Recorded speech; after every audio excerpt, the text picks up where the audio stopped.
This conference will now be recorded. Hello అండి, good evening and welcome back and let start. So ఈరోజు session లో మనం discuss చేయాల్సిన topic వచ్చి మనది సెకండ్ డే అండి. ఈరోజు నిన్న వచ్చి మీకు బ్రీఫ్ గా మనకి అకౌంట్ ఎలా క్రియేట్ చేసుకోవాలా, అందరూ అకౌంట్ క్రియేట్ చేసుకోవాలని అనుకుంటున్నాను. దాంతో పాటు మనం ఐఏఎస్, పాస్, సాస్ గురించి as well as public cloud and private cloud గురించి మాట్లాడడం. ఈరోజు సెషన్ లో మనం చూడాల్సింది ఏంటంటే డేటా సెంటర్ ఆర్కిటెక్చర్. నేను ఇంట్రొడక్షన్ ఇచ్చాను, బట్ విల్ ప్రొసీడ్ ఫర్దర్ గా. డేటా సెంటర్ ఆర్కిటెక్చర్ ఎలా ఉంటుంది, సో మన పాటికి మనం ఏడబ్ల్యూఎస్ లోకి వచ్చి ఏదో ఒకటి డిప్లాయ్ చేస్తే బ్యాక్ ఎండ్ లో ఏం జరుగుతుంది అని తెలుసుకోవడం కోసం డేటా సెంటర్ ఆర్కిటెక్చర్. ఆ తర్వాత మనం ఏం చేస్తామంటే ఐపీ అడ్రసింగ్ అండ్ సబ్నెటింగ్. సో ఇది చూస్తామండి. బై ది వే, ఓకే, ఈ ఐపీ అడ్రసింగ్ అండ్ సబ్నెటింగ్ అనేది చాలా ఇంపార్టెంట్. ఇది తెలియకపోతే మీకు వచ్చి దీని పేరు ఏంటి, మనకి విపిసి గురించి అర్థం కాదండి, నేను ఏం చేస్తున్నాను అని అర్థం కాదనమాట.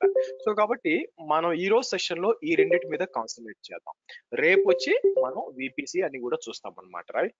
సరే, ఫస్ట్ వచ్చి డేటా సెంటర్ ఆర్కిటెక్చర్ అండి. సో డేటా సెంటర్ ఆర్కిటెక్చర్ కి మీరు చేయాల్సిన అవసరం ఏంటి? ఇప్పుడు మనం ఏడబ్ల్యూఎస్ కి వచ్చి మీరు చూసినట్లయితే, let me log in to AWS. అందరికి అకౌంట్లు క్రియేట్ చేశాను అనుకుంటున్నాను. సో ఫర్ ఎగ్జాంపుల్ ఏడబ్ల్యూఎస్ కి లాగిన్ చేశాను అనుకోండి. నా పాటికి నేను ఇక్కడికి వచ్చి EC2కి ఇక్కడికి వచ్చి నేను ఏదో ఒక వర్చువల్ మిషన్, విండోస్ కానీ లైనక్స్ కానీ ఏదైనా వర్చువల్ మిషన్ క్రియేట్ చేశాను అనుకోండి. బ్యాక్ ఎండ్ లో యాక్చువల్ గా ఏం జరుగుతుంది, ఓకే, ఏం జరుగుతుంది అనే ఇన్ఫర్మేషన్ మీ దగ్గర ఉండాలండి. ఆ ఇన్ఫర్మేషన్ మీ దగ్గర ఉంటే మీకు బాగా యూజ్ అంటే అర్థమవుతుంది అసలు బ్యాక్ ఎండ్ ఏం జరుగుతుంది. లేదంటే ఏంటంటే నా పాటి నేను కన్సోల్ ఏదో చేస్తూ ఉంటాను, మీకు వర్కౌట్ కాదనమాట. అలాగా వర్కౌట్ కాదు. సో కాబట్టి నా హైరార్కీ చూసినప్పుడు మనకి ఏ విధంగా ఉంటుందంటే, హై లెవెల్లో చూసినప్పుడు నేనేం చేస్తాను, డేటా సెంటర్ అంటాను. డేటా సెంటర్ లోపల ర్యాక్స్ ఉంటాయి. ర్యాక్స్ లోపల ఫిజికల్ సర్వర్స్ ఉంటాయి.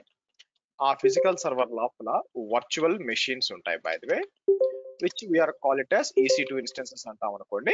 బట్ మీకు ఈ విధంగా ఉంటాయి. దీన్ని ఒక ఫిజికల్ రిప్రజెంటేషన్ లో మీకు చూపించే డయాగ్రమాటిక్ రిప్రజెంటేషన్ లో మీకు చూపించాను అనుకోండి. ఎలా ఉంటుందంటే, సో మనం ఇక్కడ మల్టిపుల్ పిక్చర్స్ తీసుకోవాలి, అప్పుడే మీకు అర్థమవుతుంది. సో నేను ఏం చేస్తాను, మీకు నేను చూపించినట్టు మీరు చూసినట్లయితే ఆబ్వియస్ గా ఒక డేటా సెంటర్ తీసుకుంటానండి. ఇక్కడ గమనించినట్లయితే ఆబ్వియస్ గా సింపుల్ గా నేను ఏం చేస్తాను, ఒక డేటా సెంటర్ తీసుకుంటాను. బై ద వే,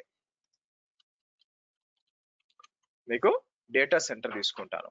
సో ఈ డేటా సెంటర్ తీసుకొని మనం ఏం చేద్దాం, దీని లోపల మనకి నేను ఏం చెప్పాను, ర్యాక్స్ ఉంటాయండి. నేను చూపించినట్టు మీకు డేటా సెంటర్ ఎలా ఉంటుంది. సరే, ఎవరైనా కొత్తగా జాయిన్ ఉండే ఛాన్స్ ఉంది కాబట్టి ఈరోజు, సో నేను ఏం చేస్తాను, మీకు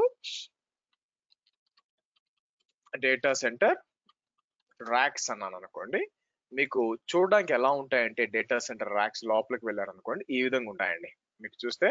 సో ఇక్కడికి వచ్చి నేను ఏం చేస్తాను, లార్జ్ అని చెప్పి మీరు చూసారనుకోండి, ఇలాగా పెద్ద పెద్ద ర్యాక్స్ ఉంటాయన్నమాట. ఇప్పుడు మీరు చూసారనుకోండి, this is a good picture by the way. ఇక్కడికి వచ్చి ఓపెన్ ఇమేజ్ అంటే మీరు చూసారనుకోండి, ఇతను ఏం చేస్తారంటే అది సర్వర్ అండి. బై ద వే, చూసారా చేతితో బయటికి తీస్తున్నాడు, చూసారా? బేసిక్ గా అది ఒక సర్వర్ అనమాట, ఫిజికల్ సర్వర్ యాక్చువల్ గా, బై ద వే. సో కాబట్టి మీకు ఇది ర్యాక్ యాక్చువల్ గా, మీకు పెద్దగా పొడుగ్గా ఉంది కదా. సో మీరు చూసినట్లయితే ఇదంతా ర్యాక్ యాక్చువల్ గా. సో కాబట్టి మీకు డేటా సెంటర్ లో ఏముంటాయి, ఇలాంటి ర్యాక్స్ ఉంటాయి, బై ద వే. ఓకే, మీరేం పోయి చేసేదేం లేదు, బట్ ఏంటంటే మీ కేవలం మీ నాలెడ్జ్ కోసం చెప్తున్నానండి. ఓకే, సో ఇక్కడికి వచ్చి మీకు ర్యాక్స్ ఉంటాయి. సో నేనేం చేస్తాను, ఇక్కడికి వచ్చి నేను మీరు చూసినట్లయితే ర్యాక్ 1 అంటాను. తర్వాత ఇక్కడికి వచ్చి ర్యాక్ 2 అంటాను. సో ఇక్కడికి వచ్చి మనం ఏం చేద్దాం, ర్యాక్ 3 అంటాం. ఓకే, నా ర్యాక్ లోపల ఏముంటాయండి, ఓకే ర్యాక్ అంతా బానే ఉంది. ఇక్కడ మీ పిక్చర్ లో చూస్తే ఒక ర్యాక్ లోపల ఏముంది, ఇలా ఫిజికల్ డివైజెస్ ఉంటాయి. బై ద వే, మీరు చూసినట్లయితే ఇలా ఫిజికల్ డివైజెస్ ఉంటాయి. సో కాబట్టి ఈ సర్వర్ అంటే ఈ ర్యాక్స్ లోపల నేను ఏం పెడతానంటే, మీకు మీరు చూసినట్లయితే ర్యాక్స్ లోపల ఫిజికల్ సర్వర్స్ అంటారండి. ఇక్కడికి వచ్చి డైరెక్ట్ గా AWS క్లాస్ అంటే డైరెక్ట్ గా వెళ్ళిపోయి VPC క్రియేట్ చేసి చెప్పేయచ్చండి. దానివల్ల లాస్, బై ద వే. వెనక ఏం జరుగుతుందో అర్థం కాదు, అందుకోసం నా ఈ ప్రయత్నం. సో కాబట్టి నేను ఏం చేస్తాను, ఇక్కడికి వచ్చి ఫిజికల్ హైఫన్ సర్వర్ హైఫన్ 1, లేదంటే సింపుల్ గా ఫిజికల్ సర్వర్ అన్నాం. మీరు చూసినట్లయితే ఫిజికల్ సర్వర్ అన్నాం. సో కాబట్టి డేటా సెంటర్ ఆర్కిటెక్చర్ లో మీరు చూసారనుకోండి ఈ విధంగా మీకు ఉంటుందన్నమాట. సో నేను ఏం చేస్తాను, ఇక్కడ నుంచి కాపీ చేసి మీరు చూసినట్లయితే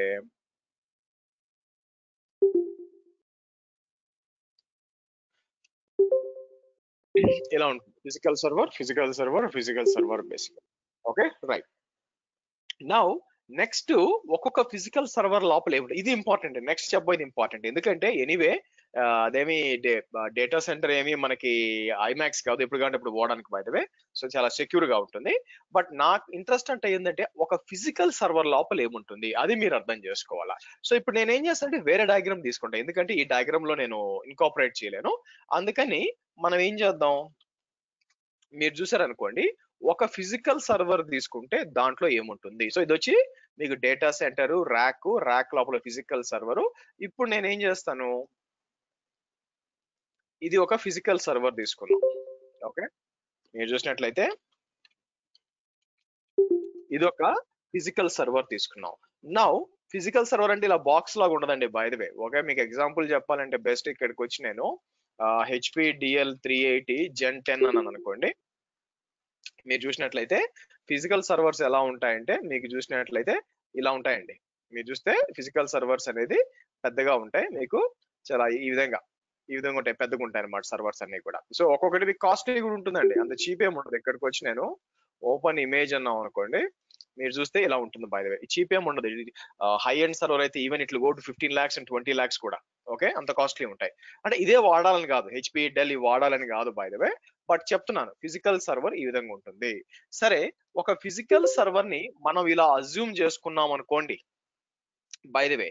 సో ఇప్పుడు AWS కి వచ్చి నేను ఇక్కడ ఏమన్నా క్రియేట్ చేశాను అనుకోండి, ఇక్కడికి వచ్చి లాంచ్ ఇన్స్టెన్స్ అని చెప్పి ఏదన్నా నేను డిప్లాయ్, ఏదన్నా ఒక లైనెక్స్ సర్వరో లేకపోతే విండోస్ సర్వరో ఏదన్నా డిప్లాయ్ చేశానే అనుకోండి బై ద వే, అది ఎక్కడ డిప్లాయ్ అవుతుంది, మీకు వెళ్ళి ఇలాంటి ఫిజికల్ సర్వర్ లో ఎక్కడో డిప్లాయ్ అవుతుందండి.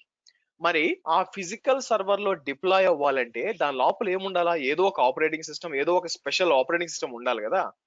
దాన్నే మనం ఏమంటామంటే మీరు చూసినట్లయితే దాన్నే మనం హైపర్వైజర్ అంటామండి. మీరు చూసినట్లయితే మనం హైపర్వైజర్ అంటాం. నేను ఒక బెస్ట్ ఎగ్జాంపుల్ ఏం చెప్తానంటే బై ద వే, ఎప్పుడన్నా కూడా వర్చువలైజేషన్ గురించి చెప్పాలి అని అలాంటి అవకాశం వచ్చినప్పుడు నేను దేంతో పోలుస్తానంటే ఒక చిన్న కుటుంబం తీసుకోండి బై ద వే. ఓకే చిన్న కుటుంబం. సో అమ్మ నాన్న ఒక ముగ్గురు పిల్లలు ఉన్నారు. ఆ నాన్న వచ్చి జాబ్ చేస్తున్నాడు, అమ్మ వచ్చి పిల్లల్ని చూసుకుంటుంది బై ద వే అనుకోండి. సో మీకు రివర్స్ లో అనుకున్నా పర్లేదు, ఇబ్బంది ఏం లేదు. ముగ్గురు పిల్లలు ఉన్నారు అనుకున్నాం. సో ఇక్కడ నేను ఏమనుకుంటానంటే మన ఫిజికల్ సర్వర్ ఉంది కదా.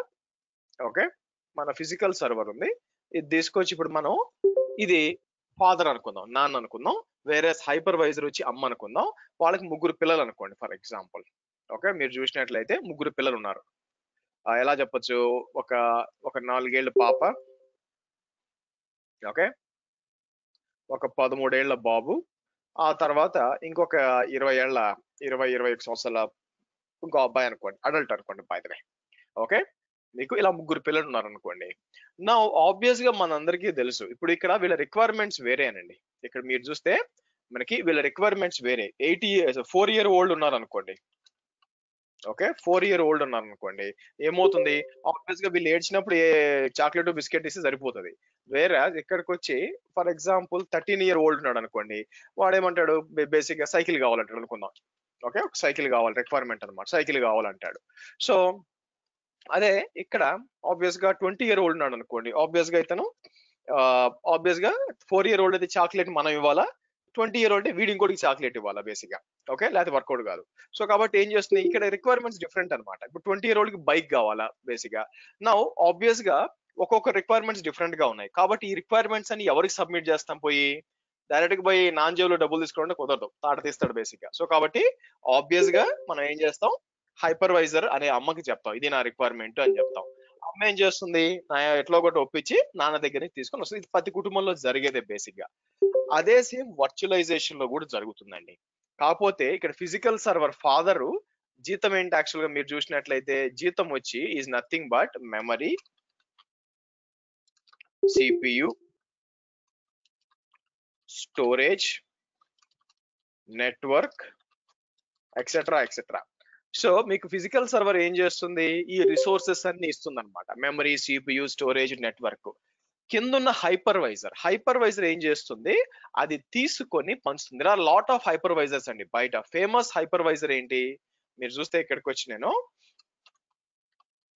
హైపర్వైజర్ అన్నప్పుడు ఫేమస్ హైపర్వైజర్ ఏంటండి, ఫేమస్ వచ్చి VMware, vSphere, ESXi server. Okay, ఆ తర్వాత మైక్రోసాఫ్ట్ హైపర్-వి, తర్వాత రెడ్ హ్యాట్ KVM. ఓకే, తర్వాత సిట్రిక్స్ Xen సర్వర్. AWS వాడింది అని అట్లా బ్యాక్ ఎండ్ ఏం ఎక్కడ వాళ్ళు చెప్పరు, మేము సిట్రిక్స్ Xen సర్వర్ వాడుతున్నాం ఎక్కడ మెన్షన్ చెయ్యరు. బట్ మీరు గుర్తుపెట్టుకోవాల్సింది ఏంటంటే బ్యాక్ ఎండ్ లో వాళ్ళు వాడుతుంది ఏంటంటే ఈ హైపర్వైజర్ కి సిట్రిక్స్, అంటే వాళ్ళు మాడిఫై చేసుకున్నారులేండి, ఎక్కడ కూడా తెలియదు, డాక్యుమెంటేషన్ చెప్పరు. బట్ మనం ఏదైనా సర్వర్ డిప్లాయ్ చేసి దాని ప్రాపర్టీస్ కి వెళ్తే దాని లాగ్స్ చూస్తే అక్కడ క్లియర్ గా వాళ్ళు ఏం చేస్తారంటే మీకు చెప్తారనమాట, ఓకే మనం Xen సర్వర్ వాడుతున్నాం అని తెలుస్తుంది అక్కడ. బట్ ఇక్కడ చూసారనుకోండి, ఆబ్వియస్ గా హైపర్వైజర్ ఏం చేస్తుంది, మీకు హైపర్వైజర్ వచ్చి మెమరీ, సిపియు అన్ని తీసుకొని పంచుతుంది. సో నేను ఈ 4-year-old ఏమంటాను యాక్చువల్ గా, ఈ 4-year 30-year-old ఉన్నారు కదా, వాళ్ళని తీసేసి 4-year-old is nothing but web server అంటారండి. మీరు చూస్తే ఇక్కడికి వచ్చి వెబ్ సర్వర్ అంటాను.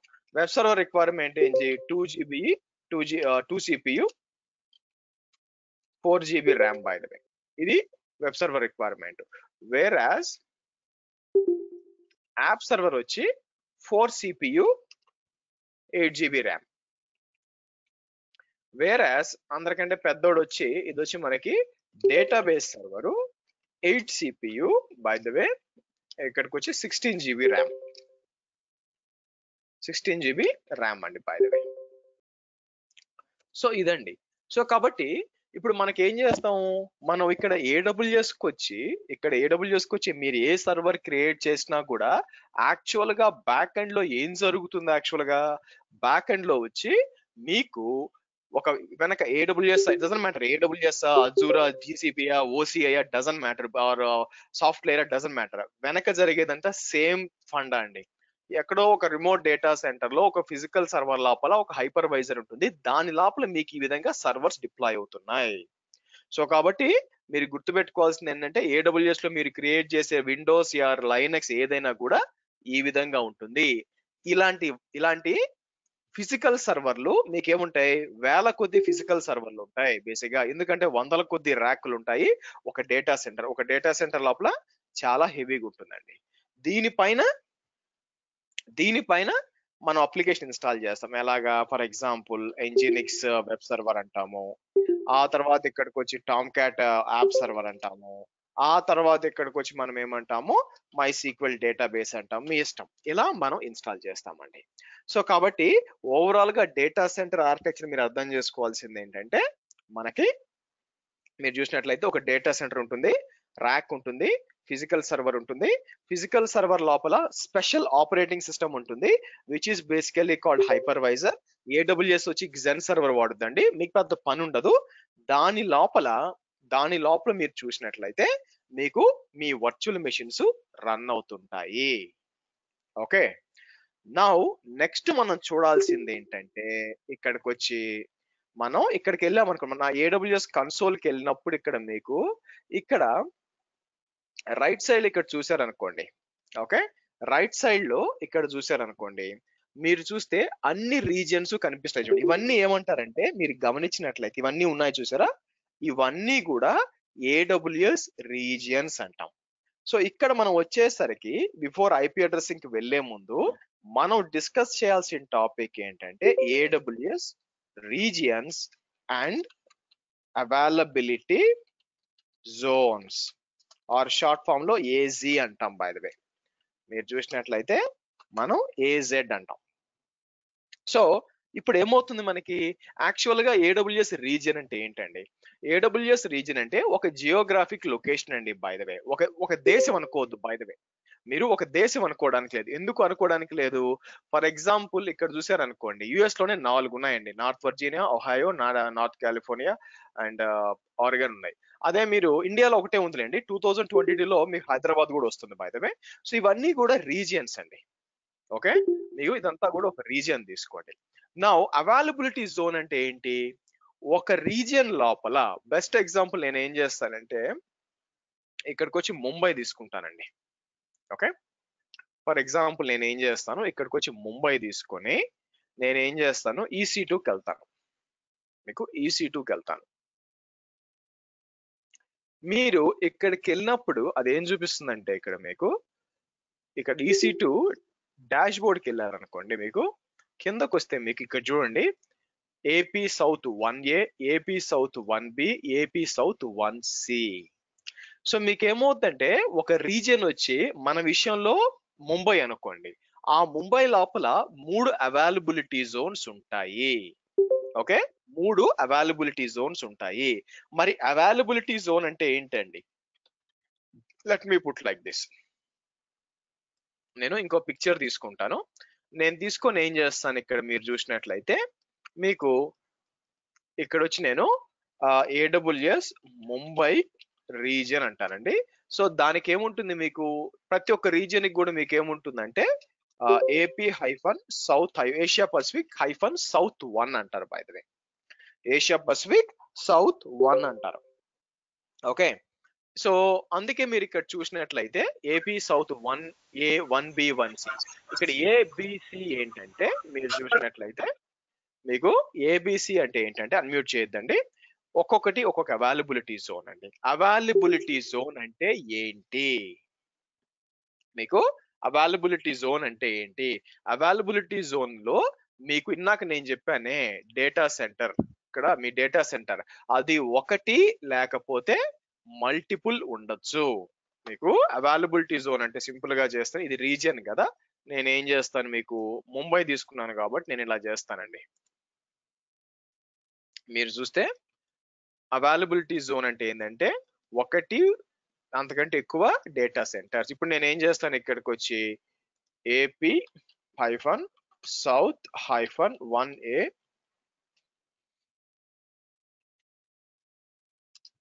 1B, 1C. ఓకే, సో వీటిని మనం AZ అంటామండి, AZ అంటాం, అంటే అవైలబిలిటీ జోన్ అనమాట. అవైలబిలిటీ జోన్ లో మీకు ఏమవుతుందంటే మీకు ఒకటి అంతకంటే ఎక్కువ డేటా సెంటర్ ఉండొచ్చు. ఫర్ ఎగ్జాంపుల్ నేను ఏమంటాను, ఇక్కడికి వచ్చారనుకోండి మీకు, ఓకే, నేను సింపుల్ గా నేనేమంటాను, డేటా సెంటర్ 1 అంటాను. వేరాస్ మీరు ఇక్కడ చూసారనుకోండి, మీకు ఇక్కడ చూసారనుకోండి మేబీ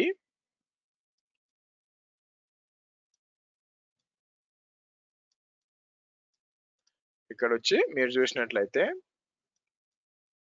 ఇక్కడ చూడండి. ఓకే, కాబట్టి మీరు గుర్తుపెట్టుకోవాల్సింది ఏంటి, మీకు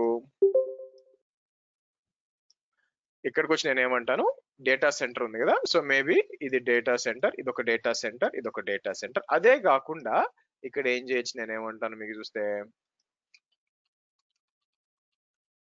డేటా సెంటర్ 2, ఇక్కడికి వచ్చి నేను ఏం చేస్తాను, డేటా సెంటర్ 3 అందాం. Okay, right. సో